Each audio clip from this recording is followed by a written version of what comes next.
Beach International Film Festival, but I'm here with the glorious, lovely Carol Connors. Thank you. Well, thank you for coming on YourEntertainmentTicket.net.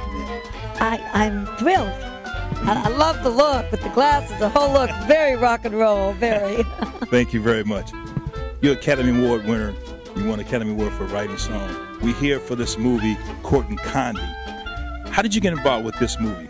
Well, I've been up for 2 Oscars. We didn't win. I co-wrote the theme from Rocky. Everybody thinks we won that.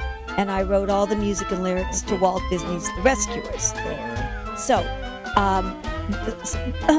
Sebastian has been a friend of mine and did that crazy video about me and my kitty cats. Mm-hmm. And he had this idea about Courting Condi, and it was his title. It was his dream, it was his concept, and the minute he told me about it, I went, I know exactly what you want. Because that's a line, if I really know that's a line, I'll say, oh, I know exactly what you want. And I wrote a little section of the first song, You're My Condoleezza Condi. Yes. And I called him back the next day, and I played it for him, and he went, it's exactly what I want. And I said, I know, it's exactly. I knew what you wanted, so that's how I got involved. Looked like you had fun, being with Sebastian and Devin and doing this film, because you do have a small part in this film. Did you enjoy it? Yeah, I mean, I'm not an actress, but... oh, yeah, right. But, except one of my sayings is, every day is a masquerade party, so dress accordingly. That's right. White and blue today. It was a trip. It was fabulous. They are really wonderful, talented, thoughtful, brilliant people. I mean, Sebastian, I think, is going to go on to become a great filmmaker, really great filmmaker. Devin is in the new film with Bruce Willis. He has a really big part. I keep thinking, what's the name? I want to say it's Stilettos, but it's not. I just can't think of the name of it. It's a one word, starts with an S, so when it comes up, they'll all know. And it was joyous at times. Sometimes it was contentious because Devin really did not want to. He was adamant he was not going to sing that song. And when he called my music a piece of, I was ready to kill him. And I think it showed in the film. I was furious. I thought that was acting, so. No. That was real. No. The cats even scattered. No.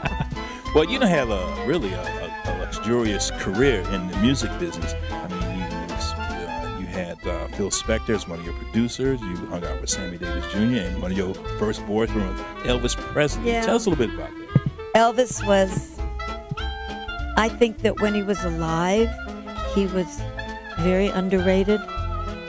Even though he was considered the king, I don't think people realized really how great he was till after his passing. I mean, I've always said that in my mind, there are 3 people, or 3, what you'll know in a minute, that changed the face of music or the ears of music. One of them was Frank Sinatra. One of them was Elvis Presley. And the other one was the Beatles. And I'm not saying that I don't think some of the other great artists, I'm just saying they actually changed music. So we used to harmonize together. He wanted to meet me because he loved my voice on To Know Him, which Phil wrote for my voice. And that was your first hit, right? First hit, first thing, first time in the studio, first everything. First $10 from my parents. We were so poor. Are you kidding? But it was the first thing I ever did. And the first thing Phil ever wrote. He wrote that for the Teddy Bears. That's the name of your group, right? Yeah, he wrote it for my voice. We called ourselves the Teddy Bears. And it was off his father's tombstone. His father, this is rock and roll history. His father committed suicide, and he was 9, and they were in New York. And on his father's tombstone, it said, to know him was to love him. And he changed it into a teenage lament. And then he heard my voice singing. I was always singing. He was dating my girlfriend, Donna, and I was always singing because I had nothing better to do. And he said, I'm going to write a song for your voice. And he did. He was a genius, a real rock and roll genius. Unbelievable. The Wallace out. I mean, I just gave a quote to Dominic Dunn because I'm going to be on Dominic's show. Power, Privilege, and Justice. And I said to DD, as I call him, I'm CC. My best friend is Barbie Benton, BB, who dated HH, who's Hugh Hefner, all these, whatever. And I said, as a man of music, Phil Specter was 100 plus. And as a human being, Phil Specter is a -0. And Dominic said to me, do you realize that you changed tenses in the middle of that sentence and you're a writer? And I said, yes, Dominic, I do realize it. Well, Carol, I want to thank you. And also that film, Court and Condi, it was funny. Got a little serious sometimes in the end. Hello. But I enjoyed it. And would you recommend people to go see this film? Yes. The reason is it is delightful. It is fun. But it's very provocative. It makes you think. You don't walk away, just humming my song. I wish they did. But you walk away thinking. Now, whether you agree or not, well, you know something? Now, we're all Americans. You have your point of view, I have mine, and God loved the First Amendment. And I really love you that you came on this show. I really appreciate it. My pleasure. Thank you. Thank you. You take care. Ooh, what a grip.